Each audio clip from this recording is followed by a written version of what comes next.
ایک طرف تو مارکو روبیو کی کال آئی اور دوسری طرف overall China, Russia, S C O کی سمٹ، وہ سارے معاملات کے اندر پاکستان کا ایک کردار بہت اہم، at the same time positive and responsible ہوتا ہوا نظر آ رہا ہے.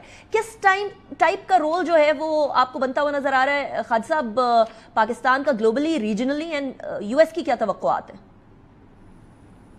دیکھیں، میں پہلی جو بات آپ نے کہی ہے میں اس سے agree in a different context کرتا ہوں کہ پاکستان کا جو اسٹیبلٹی ایک آئی ہے پاکستان کے اندر، ایک کنفیوژن جو ہے آہستہ آہستہ جو ہے فضا اس سے کلیئر ہو رہی ہے. وہ تو اس نے پاکستان کو مینی ویز اور ڈائمینشنز وہ بہتری کی طرف لے کے جا رہا ہے. الحمدللہ میرے پاسپورٹ کی عزت، جس کی عزت جو ہے بالکل ہی ختم ہو گئی تھی سیڈلی، وہ ریسٹور ہو رہی ہے. اور بڑی بڑی سگنیفیکنٹ چیزیں جو ہیں آپ کو نظر آ رہی ہیں. یہ سارے فیکٹرز کی وجہ سے اس خطے میں اگر پاکستان جو ہے کوئی ایک کریڈیبل رول جو ہے وہ ادا کر رہا ہے، اسپوائلر کا رول نہیں ادا کر رہا ہے، ایک کنسٹرکٹیو رول ادا کر رہا ہے.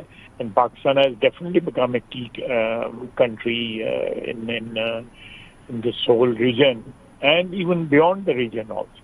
خالد صاحب that goes without saying Pakistan ایک ذمہ دار ملک ہے، ذمہ داری سے یہ آگے بڑھ رہا ہے، لیکن میرا سوال وہی ہے کہ یو ایس سے کس طرح کا رول ایکسپیکٹ کر رہے ہیں؟ بالخصوص ایران اور اسرائیل والے معاملہ ابھی جو ریسنٹلی ہوا ہے اس میں خدشات یہ ظاہر کیے جا رہے ہیں کہ وہ افغانستان والا کردار تو نہیں پاکستان پھر ادا کرنے لگ جائے گا، اس طرف تو نہیں واپس چلے جائیں گے ہم لوگ؟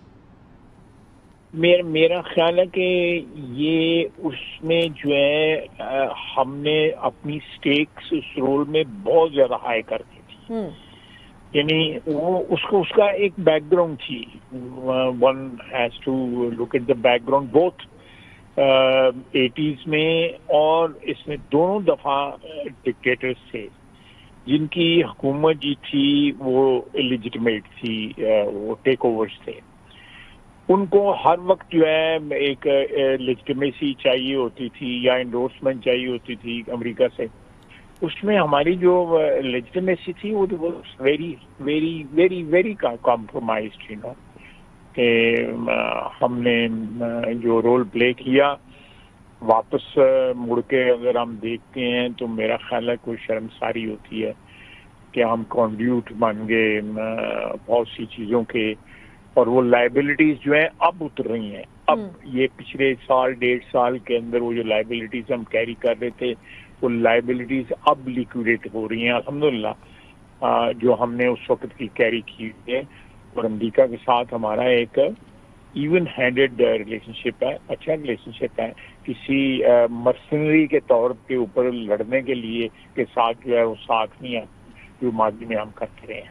جس طرح ہم نے ملاؤں کو یا سو کال جو مجاہدین تھے، مجاہدین کا لفظ تو نہیں ان کے لیے استعمال ہونا چاہیے، جو انہوں نے استعمال کیا، ہم نے ان کو فنڈ کیا، ہم نے ان کو آپ دیکھیں کہ جو ہمارے یہاں پہ جتنے ناجائز کاروبار ہیں پاکستان میں وہ سارے کے سارے افغانی کرتے ہیں، سارے کے سارے افغانی کرتے ہیں. میں آپ کو ایک چھوٹا ایگزامپل دیتا ہوں. جس نہر پہ جو ہے سنڈے کو نہانے جاتا ہوں نا، اس کے ایک کنارے کے اوپر کم از کم جو ہے یہ ڈمپر جو ہے نا کوئی 40-50 ڈمپر کھڑے، اور ڈمپرز کے اونر جو ہے جھونپڑیوں میں رہتے ہیں.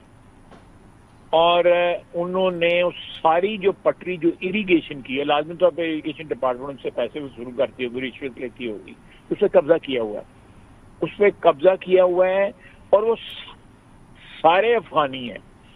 اور وہ ڈمپر جو ہیں وہ بھی ایک قسم کے اسمگلڈ ہیں، جس طرح آتے ہیں 3 ٹکڑوں میں آتے ہیں، ان پہ کسٹم کوئی نہیں پے کرتا، اور وہ وہاں سے ریت نکالتے ہیں اور ناجائز کاروبار کرتے ہیں. نہر کو جو ہے وہ اپنا واش روم کے طور پہ بھی استعمال کرتے ہیں اسی نہر کو. اور اس کے میں نے پچھلے سنڈے گیا تو میں نے وہاں پہ اریگیشن والوں کے آگے احتجاج کیا، رویا پیٹا ان کے آگے، یار یہ کیا کر رہے ہو. تو آج میں وہاں سے گزرا ہوں تو وہ سارا کنارہ کلیئر ہو گیا، لیکن جتنی ہماری نہریں ہیں ان کے کناروں کے اوپر افغانیوں نے قبضے کیے. خالد صاحب ہمارا ایک سوورن ملک ہے, ہاں. اس میں 60-70 لاکھ آدمی جو ہے وہ آیا ہوا ہے, جس کا کوئی پتہ ہی نہیں ہے, اس کا کوئی جو ہے. میں سمجھتا ہوں کہ ہمارے یہاں پہ یہ کچھ چیزیں ریگولرائز ہوں گی تو ہماری عزت آبرو میں اضافہ ہوگا. جو آپ کریڈیبلٹی کی بات کر رہی ہیں, اضافہ ہوگا. یہ ریمننٹ ہیں ان 2 جنگوں کے جو یہاں پہ بیٹھے ہو. اپنے ملک میں جائیں, ان کا ملک جو ہے استب استب اس وقت ملک ہے.